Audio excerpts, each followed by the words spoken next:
Достор, мен тейіп келе атып баяғы эле тыныгууга токтодум.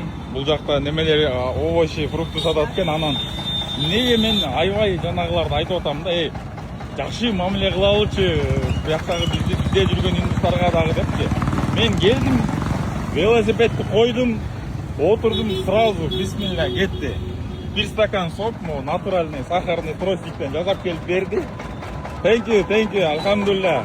Good brother, assalamu alaikum. Сахарный тростиктен bir муздак сок жасап келип берди, жөн эле. А бул жактагы брат, assalamu alaikum.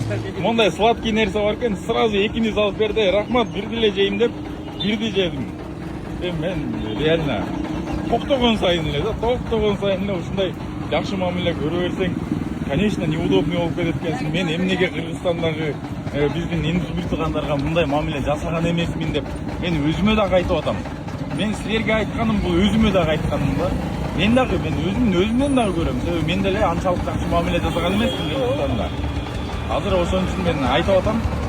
Сиздерге дагы туура түшүнүү менен кабыл алыңыздар. Мен дагы негизи эле ушул мусулмандын сыпаты, биздин кыргыздардын ата-бабалардын деле сыпаты ар дайым ошо келген конокторду, туристтерди, жалпы саякатчы сапардагы мусафырларды ар дайым ушундай сыйлап келгенде мен кандай сөз менен жеткизип бере албайм дейм. Мага Индияны көргөн адамдар, байкелер мага чалып атат.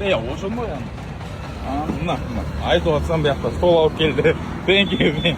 Эми эле сүйлөп атсам мынакей, сразу. Дагы карагылачы эми. Не дейм эми? Thank you, brother.